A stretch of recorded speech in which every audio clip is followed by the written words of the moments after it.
أعوذ بالله من الشيطان الرجيم بسم الله الرحمن الرحيم السلام عليكم ورحمة الله تعالى وبركاته الحمد لله الحمد لله الحمد لله الذي هدانا لهذا وما كنا لنهتدي لولا أن هدانا الله أشهد أن لا إله إلا الله وحده لا شريك له وأشهد أن محمدا عبده ورسوله وحبيبه صلى الله عليه وآله وصحبه وسلم وعلى آله وأصحابه أجمعين قالوا سبحانك لا علم لنا إلا ما علمتنا إنك أنت العليم الحكيم لا حول ولا قوة إلا بالله العلي العظيم اللهم افتح علينا فتوح العارفين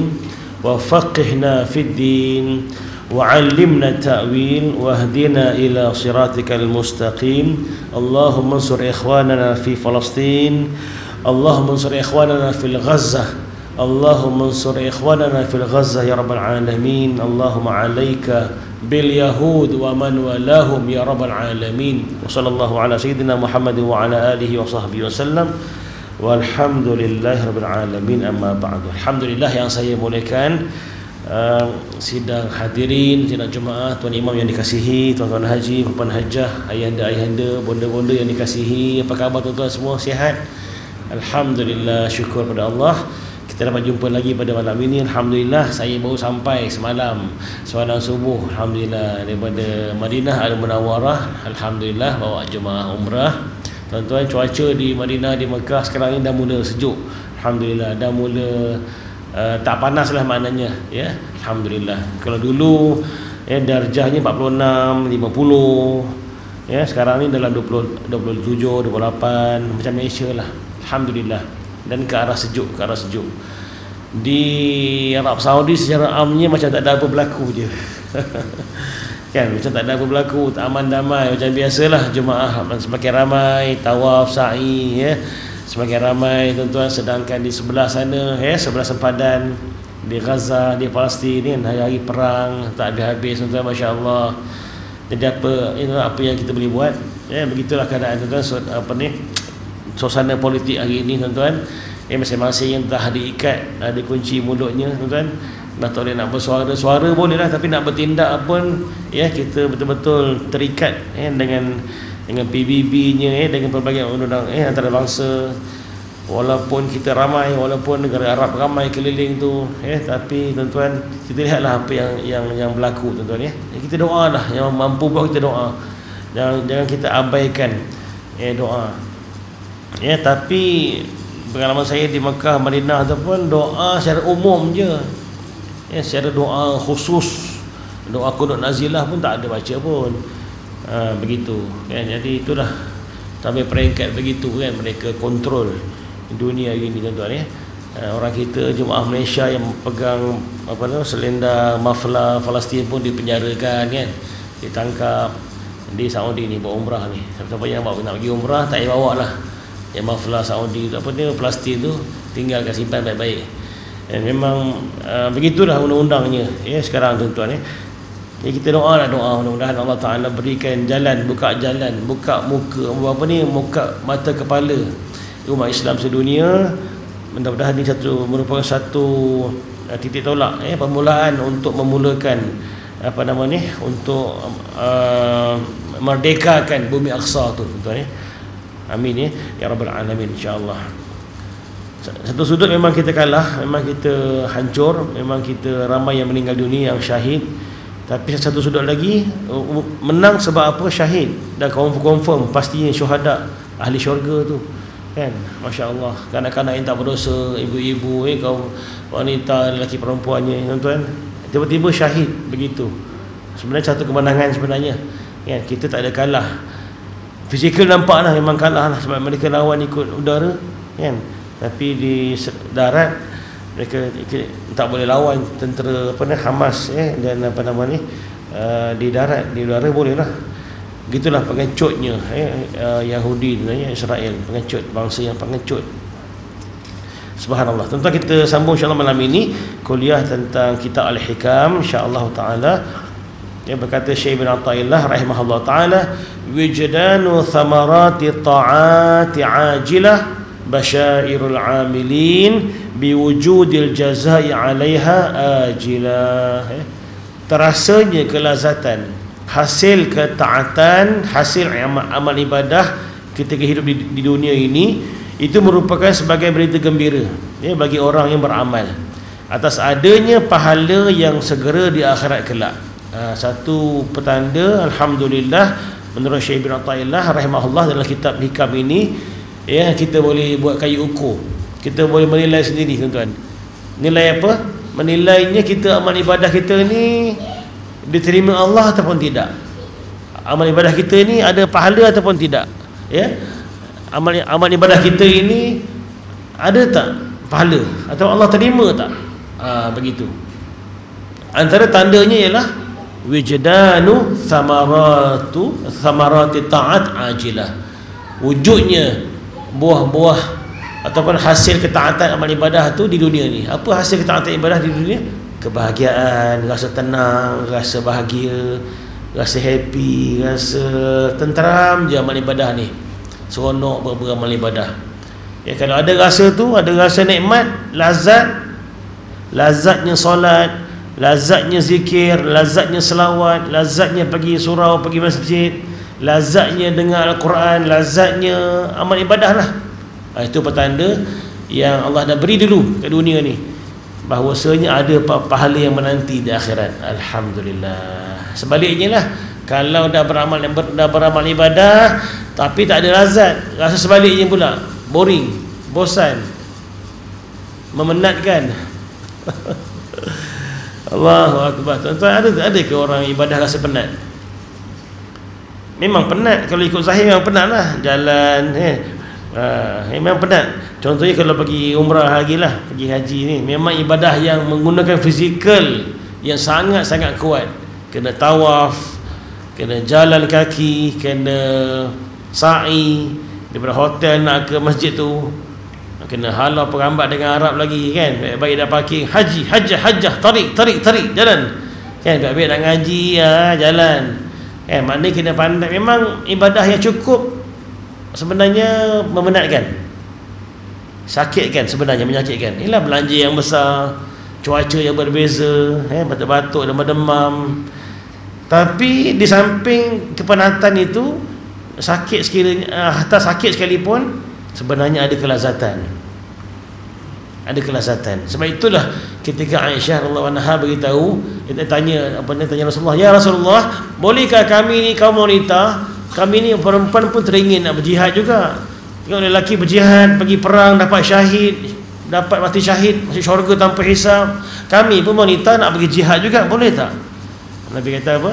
Jihad untuk kaum wanita itu adalah umrah ataupun haji. Maknanya Nabi dah declare dah beritahu ibadah haji dan umrah tu adalah merupakan jihad bagi kaum wanita. Bila nama jihad, apa maknanya? Jihad ada tidur di tilam yang empuk, pergi perang ni. Jihad ni perang, pergi perang.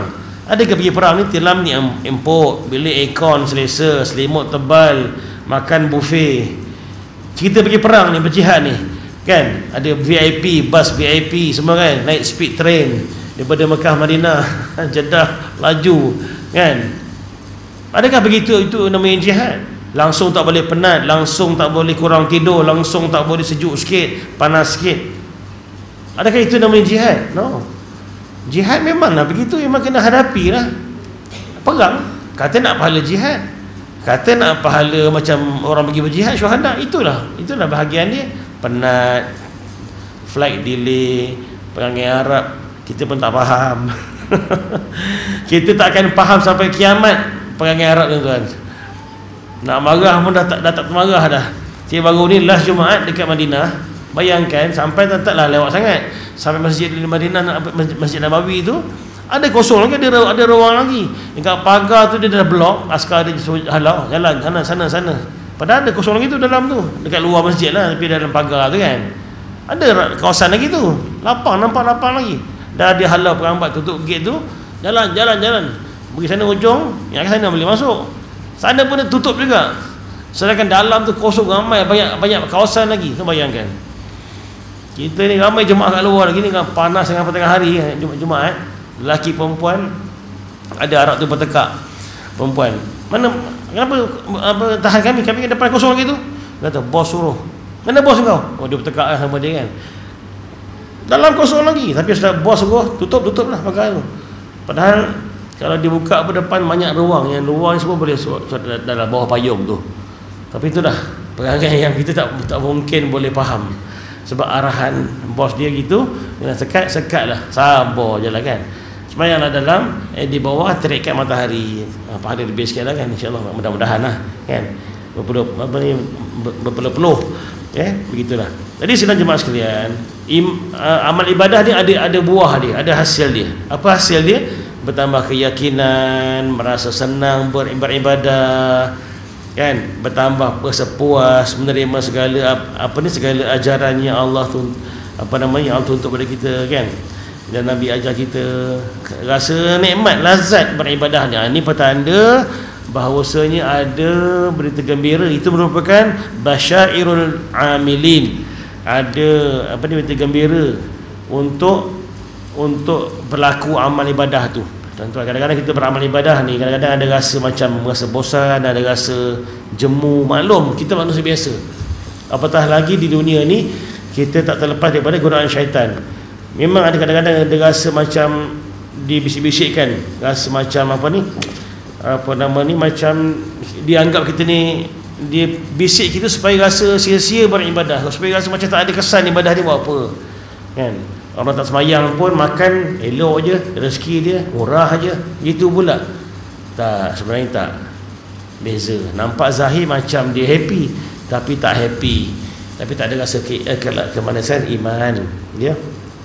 Sebab itu adalah tanda amal kita ni diterima adalah dengan rasa tadi tu, kelazatan dalam beramal ibadah. Itu merupakan tanda berita gembira bahawa amal kita ni Allah terima, dan insya-Allah ada pahala yang sedang menanti, insya-Allah. Ya, alhamdulillah. Berani berkata lagi Syekh Ibn Athaillah dalam hikmah seterusnya, kaifa tatlubul iwada ala amalin huwa mutasaddiqun bihi alaik, am kaifa tatlubul jazaa ala sidqin huwa muhdihi ilaik. Bagaimana kamu akan meminta upah terhadap sesuatu amalan yang Allah sendiri sedekahkan kepadamu amalan itu, atau bagaimanakah kamu meminta balasan atas sesuatu keikhlasan padahal Allah sendiri yang memberi hidayah keikhlasan itu kepadamu.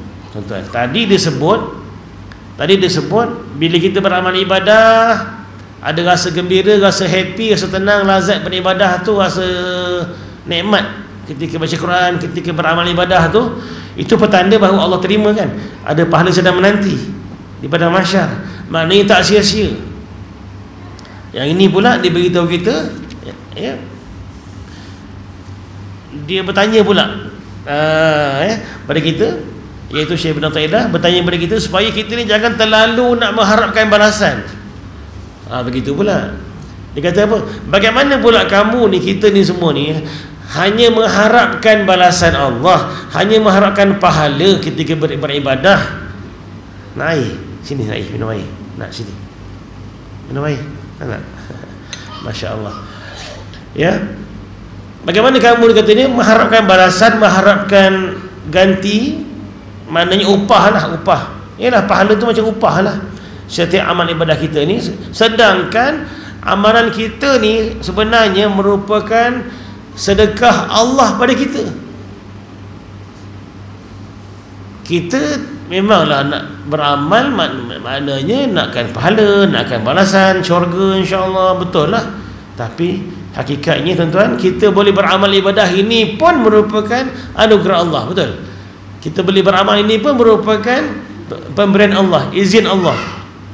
Kita boleh kuliah hari ini, kita boleh datang kuliah, kita boleh dengar, kita boleh solat, kita boleh puasa, kita boleh pergi haji, pergi umrah, kita boleh beramal apa juga, merupakan anugerah Allah, izin Allah, dan disebut perkataan merupakan sedekah Allah pada kita.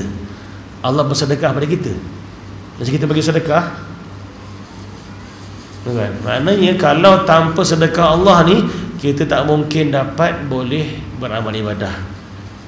Maknanya kita ni peminta sedekah sebenarnya. Tiba-tiba dah dapat sedekah tu, nak action pula. Bahasa mudah faham lah.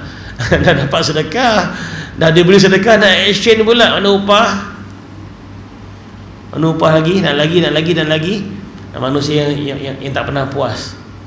Betul, ada balasannya, syurga sedang menanti insya-Allah. Tapi hakikatnya kita jangan lupa bahawa kita boleh beramal ibadah ini pun merupakan sedekah Allah yang telah Allah beri pada kita. Sampai kita boleh jadi orang Islam, sampai kita boleh beramal ibadah, sampai kita boleh solat, kita boleh buat apa juga amal ibadah. Alhamdulillah.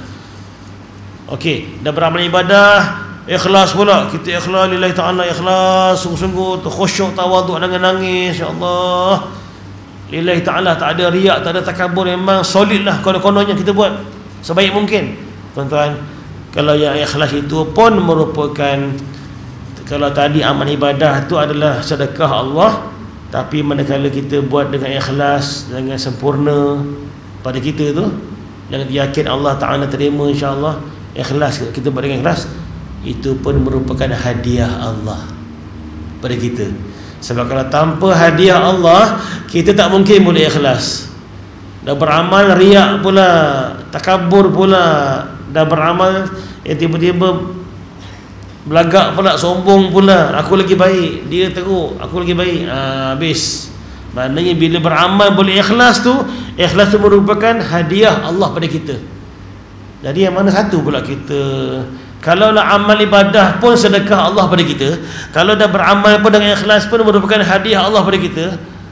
Jadi kita nak tuntut apa lagi sebenarnya? Sebenarnya kita kalau dari segi bacaan ni macam tak layak pula nak tuntut hadiah pula sebenarnya lah.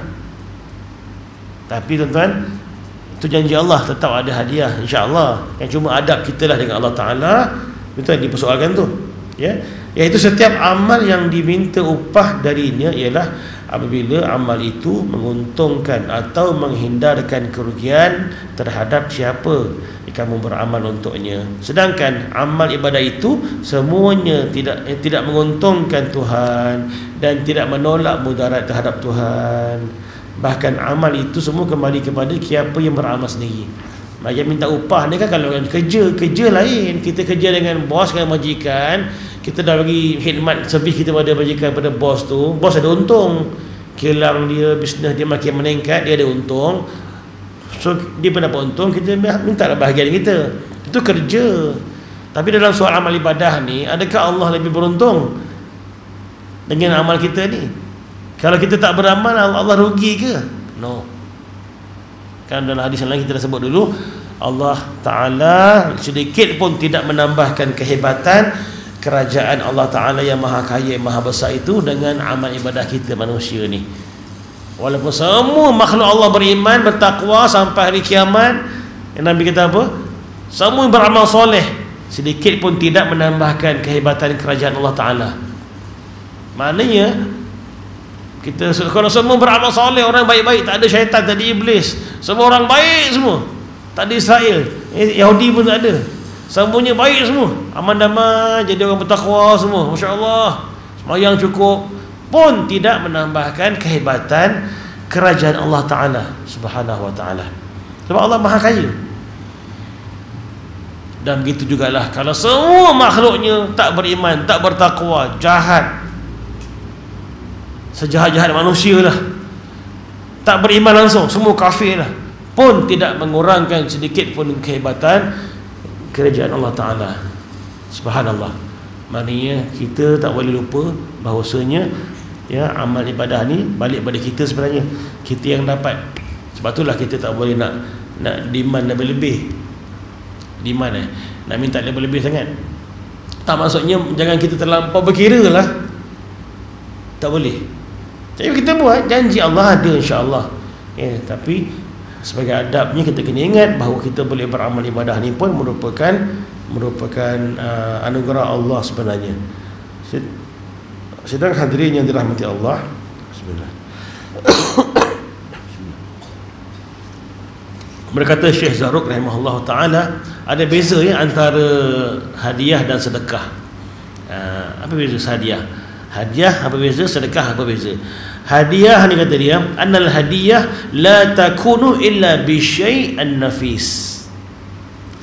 Wa sadaqah takunu bi kulli syai'. Hadiah ni kata dia tidak berlaku kecuali dengan sesuatu yang mahal, yang special case, special hadiah. Tapi sedekah ni RM1 ni boleh, RM10 ni boleh. Sedekah kan nilainya mungkin rendah, sedekah ni namanya pun sedekah kan, bagi makanan apa yang mampu, apa yang kita ada, bagi RM5, RM1 sedekah. Tapi kalau hadiah lain, beli special, barang apa kita niatkan, bungkuskan, kotaknya macam mana semua special ni hadiah, kan lain. Maknanya sedekah ni, amal ibadah ni ramai boleh beramal, alhamdulillah. Tapi beramal dengan ikhlas tak ramai dapat, tuan-tuan. Tak ramai dapat beramal dengan ikhlas. Tak ramai. Sebab apa? Ikhlas tu adalah anugerah Allah yang namanya hadiah Allah Ta'ala beri pada hamba-hamba yang terpilih. Yang kedua, beza yang sekarang dengan hadiah, anal hadiah lil mahbubin wa sadaqah lil muhtajin. Hadiah ni special untuk orang-orang yang dikasihi, yang dicintai, yang disayangi. Hadiah pada isteri tersayang, pada suami tersayang, pada anak cucu, pada nenek, pada atuk, pada ayah, ibu, special hadiah. Tapi sedekah untuk siapa? Untuk orang yang berhajat. Tolong saya lapar tak makan, 3 hari lapar ni, tolong cik sedekah cik, bagilah sedekah. Tapi hadiah walaupun dia tak minta, kita bagi kan, walaupun tak minta kita bagi. Nah, apa ni hadiah, terima kasih, alhamdulillah. Ingat hadiah, sebab yang hadiah tu diberi pada orang yang kita sayang. Maknanya kalau orang boleh beramal tu ramai orang boleh beramal. Memang kita berharap, kita berhajat kepada amal ibadah, tuan-tuan. Apalah artinya hidup tanpa amal ibadah? Ikutkan nafsu, ikutkan syahwat, memang tak nak beramal, nak tidur je kan. Nak tidur agaknya lah ikut nafsu ni kan.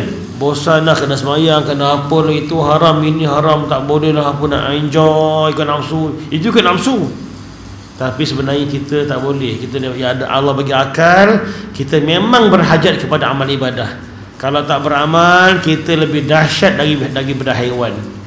Kalau tak beramal ibadah, kita lebih hina daripada iblis, kita lebih hina daripada syaitan, daripada haiwan sendiri pun. Allahu Akbar. Maka kita berhajat kepada amal ibadah.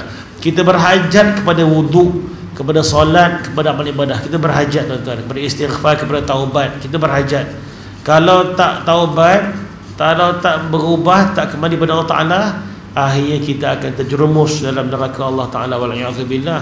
Maka Allah bagi peluang hidup ni untuk kita cari peluang. Berhajatlah tu kepada amal ibadah ni, berhajat kepada Quran, kepada amal soleh, kepada istighfar. Kita berhajat kepada selawat, berhajat kepada amal ibadah ni. Maka hadiah itu kepada orang yang dikasihi, tuan-tuan. Jadi mudah-mudahan kita berdoa semoga kita insya-Allah Ta'ala menjadi ya hamba-hamba Allah yang dikasihi. Amin ya. Ilal al-mahbubin, yang Allah kasih, insya-Allah ya, mudah-mudahan ya. Yang ketiga, bezanya apa nama ni, hadiah dan apa nama ni, dan sedekah. Annal hadiyah karamah wa sadaqah marhamah. Wa bihadza yadhhuru laka anna al-amal akidu min as-sidqi wa sidqi anfas min al-amal. Sesungguhnya hadiah itu merupakan kemuliaan, sedangkan sedekah merupakan kerahmatan. Dengan ini zahir bagimu bahawa amal lebih kuat daripada kebenaran, dan kebenaran lebih mahal daripada amalan. Maknanya hadiah ni memang special lah. Ini merupakan karamah, kemuliaan, tuan-tuan.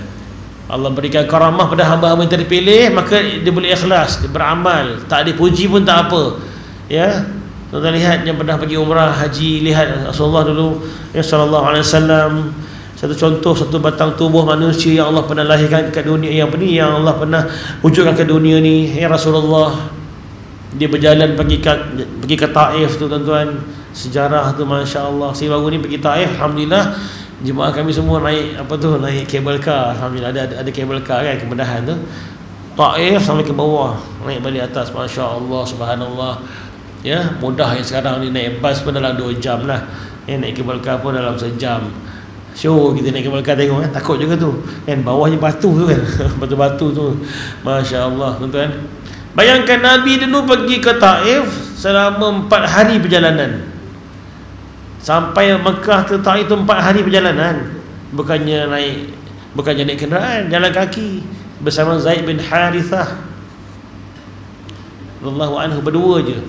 Cuba mencari penyokong dekat Taif, support beliau. Sebab di Mekah dah mula biadab orang kafir Quraisy. Dia dah mula mengganas setelah pakcik dia meninggal, Abu Talib dengan Khadijah binti Khuwailid meninggal dunia. 2 supporter ni dah tak ada dah dekat Mekah. Maka Nabi pun cuba cari supporter, penyokong dekat Taif. Sampai sana tu Nabi lebih dihina lagi, sehina-hinanya. Allahu Akbar. Sedih peristiwa tu. Sampai dekat Taif jalan kaki 4 hari baru sampai. 4 hari pergi, 4 hari balik, 8 hari dah. Dekat Taif tu dekat 10 hari Nabi duduk kat Taif, cuba cari jumpa orang sana, jumpa orang sini, jumpa. Semua tolak. Semuanya hina Nabi, sehina-hinanya. Bahkan kena baling batu lagi tuan-tuan. Kalau tak ikhlas tuan-tuan, give up, surrender. Sudah dah kerja macam ni, tak dapat gaji, tak dapat apa kan, tak dapat upah, buat apa kerja, dah surrender jadi Nabi, jadi Rasul, surrender dah, balik tidur sudah. Tapi tak, namanya Rasulullah, namanya Nabi, tetap semangat walaupun tak ada dapat apa-apa upah tuan-tuan, untuk kita, untuk menyampaikan Islam. Akhirnya alhamdulillah, walaupun Nabi dibaling batu berdarah-darah, sampai Allah tunjukkan ketika Nabi berehat di kebun anggur tu kan, masya-Allah ya, seorang khadam yang bernama Addas ataupun Uddas. Dia bukan orang Arab, dia kerja dekat kebun kurma tu. Tuan dia suruh beri kurma, nak beri buah-buah anggur pada orang tu. Sebab tokek kebun tu pun orang Mekah juga, orang Quraisy, tapi tak beriman lah. Dia nak jumpa, dia menyampah dengan Nabi Muhammad. Dia suruh budak-budak dia jumpa, bagi buah ni dekat orang tu. Kesian dia. Ada kesian jugalah. Walaupun dia tak beriman, tapi sebab atas nama bangsa, atas nama Quraisy, atas nama keturunan sama, dia tolong jugalah, tolong. Ini berlakulah perbualan yang bersejarah ketika Nabi nak makan buah tu. Bismillahirrahmanirrahim. Dia terkejut, kau baca apa ni, kata dia. Kau baca apa ni? Aku tak pernah dengar ni. Orang sini pun tak pernah baca kalimah ni. Nak makan baca bismillah kan? Bismillahirrahmanirrahim. Kata, aku orang Arab, orang dari Mekah ya. Awak dari mana? Saya daripada sebarang tempat dekat Iraq. Oh situ, Iraq tempat tu, kampung tu tempat Nabi Yunus. Nabi kenal pula. Itu tempat Nabi Yunus. Itu seorang Nabi tu, saudara saya tu. Dia pun Nabi juga, Yunus. Lagi dia terkejut. Mana orang Arab tahu Nabi Yunus tu zaman tu? Nabi kita boleh tahu pula. Nabi Yunus kau tahu? Ya. Dia pun seorang Nabi, aku pun Nabi, aku pun Rasul. Dia tahu ceritalah kisah Nabi Yunus, masya-Allah. Terpegun dia dan terus dia mengucap 2 kalimah syahadah, asyhadu an la ilaha illallah wa anna muhammadar rasulullah. Dia mengucap 2 kalimah syahadah depan Nabi, dan dia cium kepada Nabi, dia cium kaki Nabi, dia cium tangan Nabi, masya-Allah, masya-Allah. Dan dia beriman. Walaupun orang-orang Taif semua tak beriman, dia seorang tu beriman ketika itu. Manusia yang beriman Allah hantar, subhanallah. Dan bila tuan kebun nampak dia jauh, ya, orang budak dia dah cium tangan Nabi Muhammad, cium kaki, cium kepala. Dia kata, sudah rosak budak ni, dah habis dah rosak apa ni budak dia punya kurang asam betul. Dia marah kan, telah buka aib kita, telah malukan kita je. Apa malukan kaum je, kenapa dia boleh ikut Muhammad pula? Maknanya walaupun Nabi pergi sana tu dia baling batu, tapi sebab keikhlasan, sebab keimanan, ketakwaan yang Allah anugerahkan, yang Allah hadiahkan, karamah, kemuliaan Tuhan, walaupun tak dipuji, walaupun dihina bahkan, tetap Nabi buat Tuhan. Itu namanya keikhlasan, tidak mengharapkan balasan ya. Dan berkata Syekh Ibn Abbas Al-Mursi rahimahullah ya, Nabi berkata, al-anbiya li umamihim atiyah wa nabiyyina sallallahu alaihi wasallam lana hadiyah wa farqun bainal hadiyah wal atiyah. Al-hadiyah lil mahbubin wal atiyah lil muhtajin. Berkata Syekh Abdul Abbas Al-Mursi, rahimahullah, guru pada pengarang kitab ini, Syekh Ibn Athaillah. Dia kata apa? Dia kata para nabi itu, para nabi itu merupakan pemberian Allah kepada umat-umat mereka. Para nabi ini yang sebelum Nabi Muhammad ni merupakan pemberian Allah. Allah beri pemberian Allah kepada umat-umat mereka. Nabi Nuh, Nabi Yunus, kaum Nabi Musa, kaum Nabi Isa. Ini pemberian Allah. Allah beri nabi pada kaum, sebab mereka memang berhajat kepada nabi. Kalau nabi tak ada zaman tu, memang makin teruk mereka tu zaman tu. Memang makin teruklah perangai orang dulu. Allah tahu berhajat pada nabi, Allah hantar Nabi Nuh, Nabi Yunus, Nabi Yaqub, Nabi Ibrahim, Allah hantar. Tapi kata beliau, wa nabiyuna sallallahu alaihi wasallam lana hadiyah. Bahkan tapi nabi kita ni, Nabi Muhammad sallallahu alaihi wasallam bukan pemberian Allah pada kita. Bukan pemberian, dia beza. Bukan pemberian dia macam sedekah lah tadi tu, sedekah. Sedekah untuk siapa yang berhajat, Allah beri sedekah. Kan? Tapi Nabi Muhammad sallallahu alaihi wasallam pada kita, Nabi kata Syekh apa ni, kata Syekh Abdul Abbas Al-Mursi, bukan merupakan pemberian, bukan merupakan sedekah, tapi merupakan hadiah Allah kepada kita, kepada umat Nabi Muhammad sallallahu alaihi wasallam. Dan dia kata apa? Wal farqu bainal hadiyah wal atiyah, al hadiyah lil mahbubin wal atiyah lil muhtajin. Dan perbezaan antara hadiah dan pemberian dan pemberian ataupun sedekah, hadiah untuk siapa tadi? Orang-orang yang disayangi, orang-orang yang dikasihi. Tapi pemberian sedekah untuk orang yang berhajat. Tuan-tuan, subhanallah. Tuan sedar ataupun tidak, tuan sedar ataupun tidak, kita ni rupa-rupanya dapat hadiah dari Allah. Kita ni yang bangsa Melayu sekarang umat Nabi Muhammad ni semua bangsa ada. Uzbekistannya, Arabnya, Indianya, Pakistan, Bangladesh, segala-gala manusia umat Nabi Muhammad ni. Maknanya apa? Inilah umat yang Allah sayang.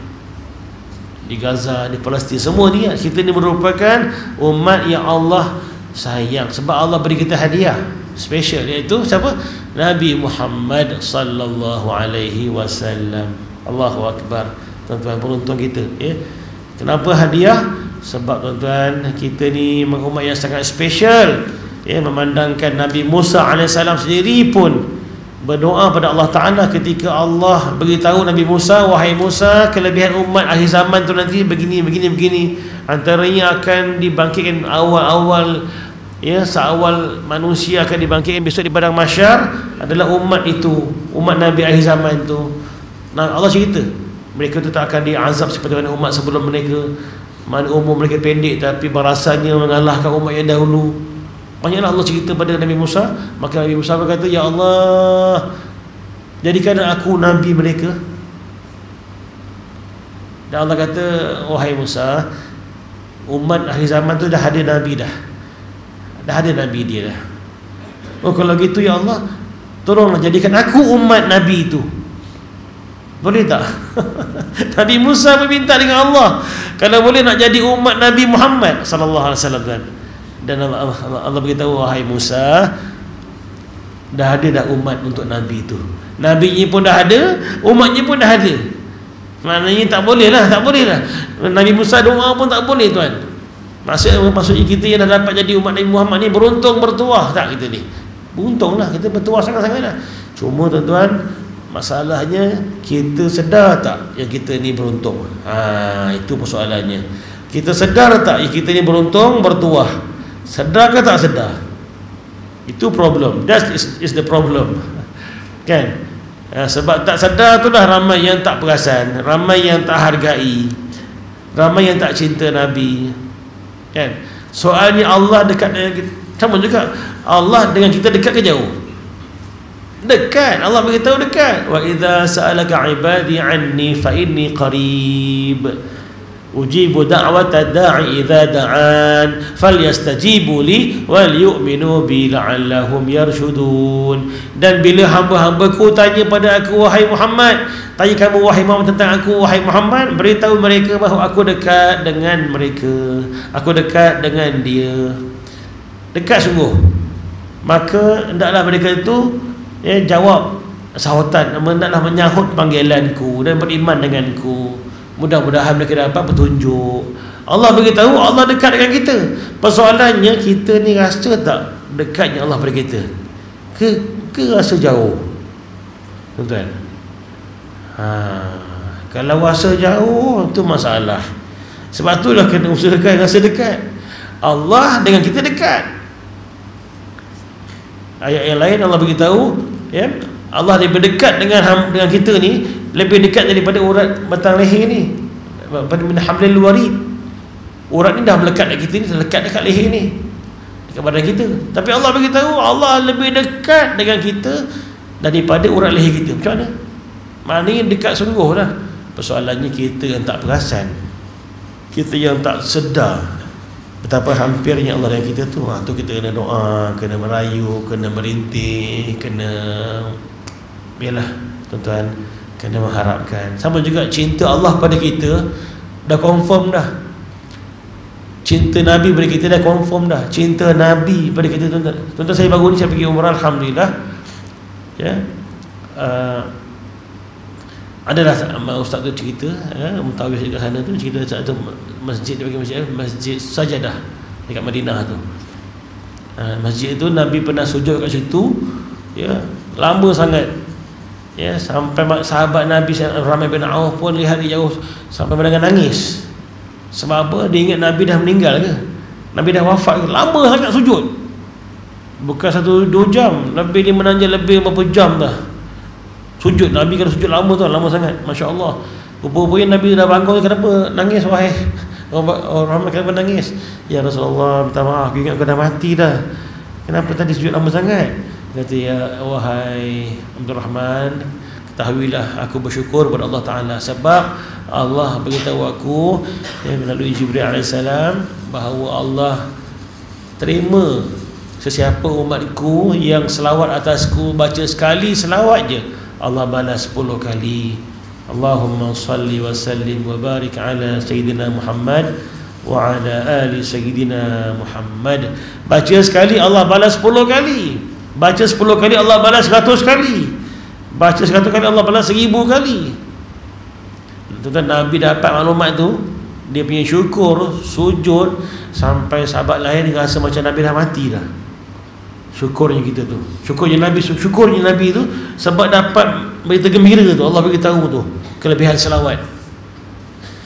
Allahu Akbar. Dan saya baru ni saya pergi juga, namanya Jabal Silap, Jabal apa tu, Gunung Senjata namanya lah, dekat Perang Khandak tu, Masjid 7 tu. Alhamdulillah ada peluang itu, alhamdulillah sihat, Allah izinkan naik ke atas gunung tu, tuan-tuan. Atas gunung tu ada satu gua kecil, tempat Rasulullah sujud, namun juga situ, itu pula diintip, diikuti oleh Sayyidina Muaz bin Jabal katanya. Sebab Sayyidina Muaz bin Jabal ketika itu sedang berehat dekat Masjid Nabawi, tiba-tiba nampak Nabi bergegas bangun. Bagaimana Nabi? Dia terus ikut. Masa gelap lagi lah, lepas subuh tu terus dia gerak, dia ikut di belakang. Cuma dia tak minta izin Nabi, dia segan nak beritahu Nabi. Dia tengok dia jauh Nabi buat apa. Pertama nak jaga Nabi, nak buat hal kan. Keduanya nak tahu Nabi buat apa. Jadi dia follow dia belakang. Rupanya Nabi naik gunung, dia pun naik gunung juga. Ada tempat sujud tuan, Nabi sujud situ lama sungguh, daripada subuh, lepas subuh sampai zuhur, sampai tak nak zuhur. Agak-agak tuan boleh sujud tak? Agak-agak sujud subuh sampai zuhur, boleh tak ibu-ibu? Hajar, tahan tak kepala? Bangunnya dah bengang, tentong lah. Agaknya kan, kita fikir kita punya logik lah, tapi tak tentong pun, insyaAllah kan. Sebenarnya bagus sujud itu kan, mana darah kita mengalir ke otak, itu logiknya.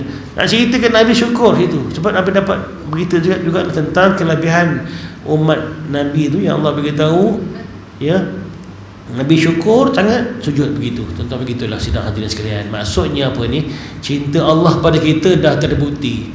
Allah pilih kita jadi umat Nabi Muhammad sallallahu alaihi wasallam. Cinta Nabi pada kita dah terbukti. Nabi punya syukur pada Allah Taala sebab Allah beri kita kelebihan. Tak boleh kita gambarkan macam mana.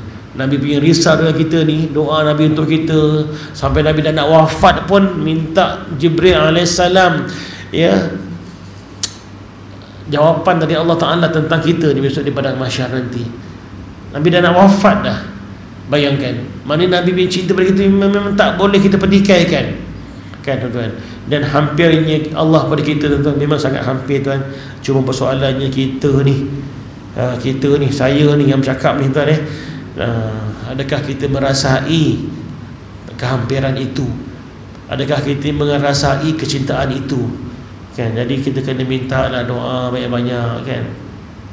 Kena amalkan doa pertama, tuan. Cinta ni bukan boleh dibuat-buat, kan, bukan boleh dibuat-buat. Maksudnya apa?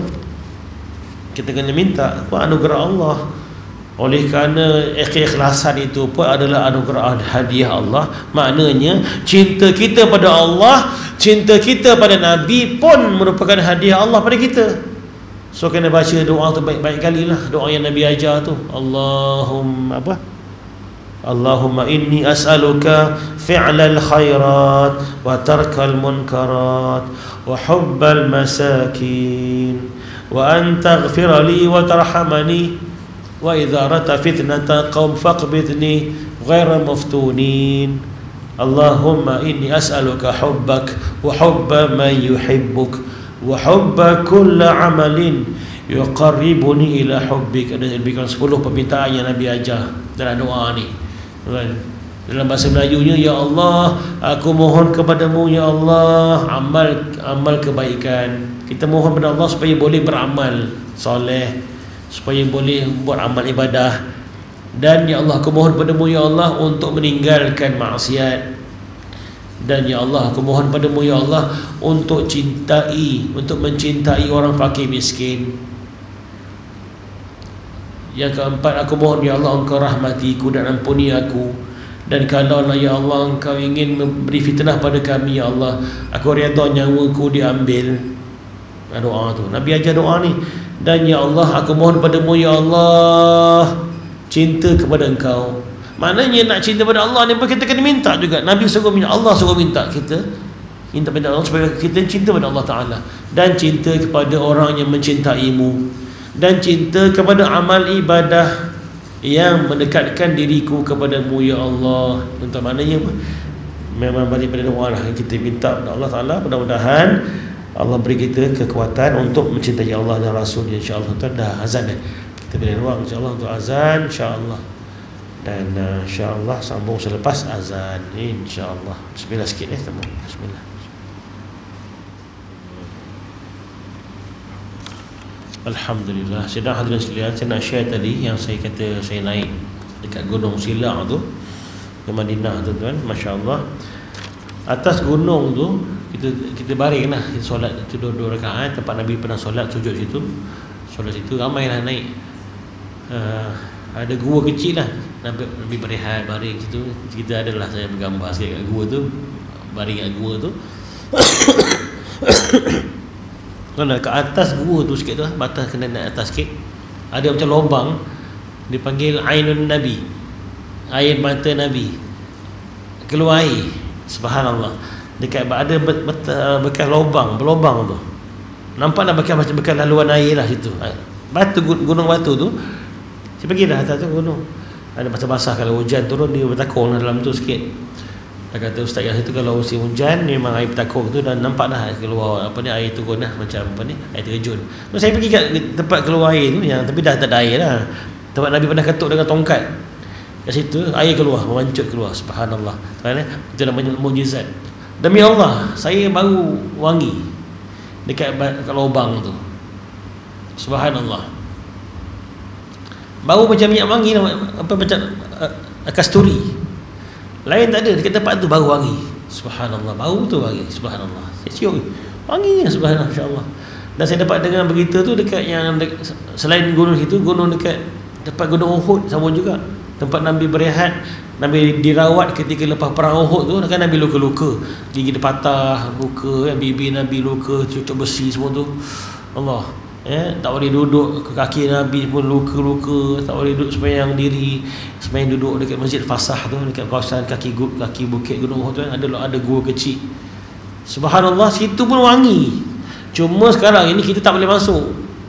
Pertamanya sebab dia Saudi dah pagarkan, bagusnya juga kerajaan sekarang ni Muhammad bin Salman ni bagus apa? Bagusnya dia dah lebih kepada pelancongan. Jadi segala-gala masjid lama ni dia diperintahkan supaya bangunkan balik, dibuat balik situ. Padahal dulu zaman-zaman dulu, masa awal-awal zaman-zaman atuk-atuk dia lah dulu, kan zaman-zaman, tak maaf cakap, pihak-pihak Wahabi benar-benar berkuasa dulu, habis dia runtuhkan. Situ ada masjid yang dibina oleh para sahabat, yang dibina oleh tabi'in. Misalnya Umar bin Abdul Aziz zaman dia banyak bina-bina banyak tempat Nabi solat, tempat Nabi sujud. Umar bin Abdul Aziz, cucu pada Sayyidina Umar, ketika jadi khalifah kan, sekejap yang adil tu, masya-Allah, dia zaman dia arahkan bina masjid balik tempat untuk peringatan kita lah, untuk anak cucu, untuk generasi akan datang. Ni tempat Nabi pernah sujud, ni tempat Nabi pernah solat sini, buat masjid. Masjid Syekhain, Masjid Mustarah, masjid, banyak masjid kan? Jadi zaman-zaman Wahabi datang, selepas tu tahun awal koron yang lepas ni, dia runtuh kan, habis runtuh. Jadi zaman sekarang ni cucu cik dia bagus jugalah, jadi dibina semula. So sekarang tengah-tengah bina lah Masjid Fasah yang Nabi solat situ Zuhur, Asar dan Maghrib ketika cedera, lepas perang Uhud tu. Nabi solat itu berjemaah tuan, dan tak boleh diri. Nabi solat sujud duduk je di situ Masjid Fasah. Situ ada gua kecil. Dan kata orang yang melawat gua tu, saya tengok YouTube, orang Arab, orang mana-mana pernah pergi gua tu, tuan-tuan, subhanallah, bau wangi semerbak yang tak boleh digambarkan, tak ada jual kat kedai wangi tu. Gua tu sampai hari ni. Sebab kan Nabi luka, jadi mungkin darah Nabi menitik, tempat Nabi luka, dan Nabi berehat kat dalam gua kecil itu. Ialah musuh orang tengah perang, Nabi berehat, tuan-tuan, ada bekas lekuk kepala, batu tu jadi lembut, jadi bantal untuk tempat letak kepala Nabi. Dan kaki Rasulullah letak kat tu lekuk. Maknanya batu Gunung Uhud tu pun ikut rentak, ikut Nabi jadi lembut, jadi bantal. Ada lekuk lagi dan bau wangi. Tapi sayangnya, masya-Allah, gua kecil itu ada dah besar macam ni, kecil ni, telah disimen oleh pihak Wahabi. Kuasa betul. Simen. Ustaz yang bawa kami tu ziarah tu, dia kata dia pernah sempat lah sebelum simen tu, dia pernah. Memang wangi Ustaz. Memang wangi. Situ ada dua gua, dekat gua Uhud tu, Jabal Uhud ada dua gua. Pertama yang kecil tu, Masjid Fasah, yang kedua masjid gua depan sikit ujung tu, nampak belahan Gunung Uhud tu. Katanya kalau menurut Habib siapa tu yang ceramah, Al-Khirid, Habib Najmuddin Al-Khirid, kenal nanti di masuk tu, dia pernah ceramah itu. Dia kata Gunung Uhud tu ketika Nabi perang tu, luka parah tu, subhanallah, gunung tu sendiri terbelah, membelahkan diri dia, buat gua. Ada lagi nampak. Situ pun wangi juga, itu lagi besar, boleh muat dalam 10 orang dalam tu. Memang Nabi dia buat gua untuk Nabi berehat dalam tu, dan tu dirawat luka tuan, sampai hari ni wangi. Tapi telah disimen sampai ke atas, nampak simen ni. Allah, kenapa nak menghalang orang pergi dalam tu Yang kononnya kata yang syirik lah, apalah. Apa syiriknya? Kita bukan sembah batu tu, bukan sembah gunung tu, nak menambah iman kita kan. Nampak cium lagi bau wangi Nabi tu kekal. Subhanallah. Mudah-mudahan lah, mudah-mudahan dibuka balik, kita dapat pergi lagi insya-Allah, dapat cium semerbak bau wanginya Rasulullah tu sampai lagi ni kekal, masya-Allah. Itu namanya barakah. Kan itu dan namanya mukjizat Rasulullah sallallahu alaihi wasallam, tuan. Jadi bukan salah nak minta hadiah, nak minta ganjaran, nak minta pahala ketika beramal ibadah, tak salah. Janganlah tak doa pun dah. Nabi pun ajar doa tu, Allahumma inni as'aluka ridhaka wal jannah wa na'udzubika min sakhatika wan nar. Ya Allah, aku mohon padamu ya Allah keridhaan-Mu dan syurga-Mu, dan aku minta jauh daripada kemurkaan-Mu dan api neraka-Mu. Memang Nabi suruh doa, tapi dalam bab adab kita kena ingat balik, selain doa itu minta syurga, minta jauh dari neraka, jangan lupa kita boleh berdoa itu pun adalah anugerah Allah. Kita boleh doa, beribadah itu pun merupakan sedekah Allah, hadiah Allah pada kita. Jadi kita kena banyak syukurlah. Di samping berdoa, jangan lupa mensyukuri nikmat Allah.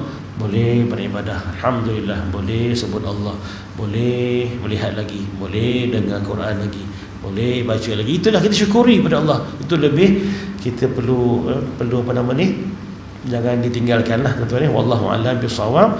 Mudah-mudahan kita semua insya-Allah taala ya terus dapat menikmati dan menikmati kelazatan beribadah ya, dan kemanisan beribadah dan keperitan membuat maksiat, agar kita dijauhkan daripada maksiat insya-Allah, kan, sampailah kita bertemu Allah Subhanahu wa taala ya, tuan-tuan, mendapat husnul khatimah insya-Allah taala. Tuan ada soalan ingin dikemukakan? Kalau tak ada, nanti tangguh ya, tuan. Tangguh insya-Allah taala. Mudah-mudahan kita menjadi hamba Allah yang bersyukur pada Allah Taala, dan Allah Taala redha pada kita, dan kita pun dapat menjadi hamba yang bertakwa dan beramal soleh, dan diberikan peluang untuk mencintai Allah, mencintai Rasulullah dengan sepenuh hati sebagaimana para sahabat dahulu. Masya-Allah, mereka sayangkan Nabi, cintakan Nabi melebihi diri mereka sendiri. Wallahu a'lam bissawab insyaallah. Bismillahirrahmanirrahim. Allahumma shalli wa sallim ala Muhammad wa ala alihi wa sahbihi ajma'in. Allahumma 'allimna ma yanfa'una wanfa'na bima 'allamtana wa zidna 'ilma warzuqna fahman ya rabbal alamin. Allahumma inna nas'aluka fi'lal khairat wa tarkal munkarat wa hubbal masakin wa an taghfir lana wa tarhamana wa idza aradta fitnata qaum faqbitna ghaira maftunin. Allahumma inna nas'aluka hubbak wa hubba man yuhibbuk wa hubba kulli amalin yuqarribuna ila hubbi ya arhamar rahimin. Wa sallallahu ala sayyidina Muhammad wa ala alihi wa sahbihi wa sallam walhamdulillahi rabbil alamin wal 'afwu minkum. Wassalamu alaikum warahmatullahi wabarakatuh. Jazakallahu khairal jazaa. Alhamdulillah. Alhamdulillah.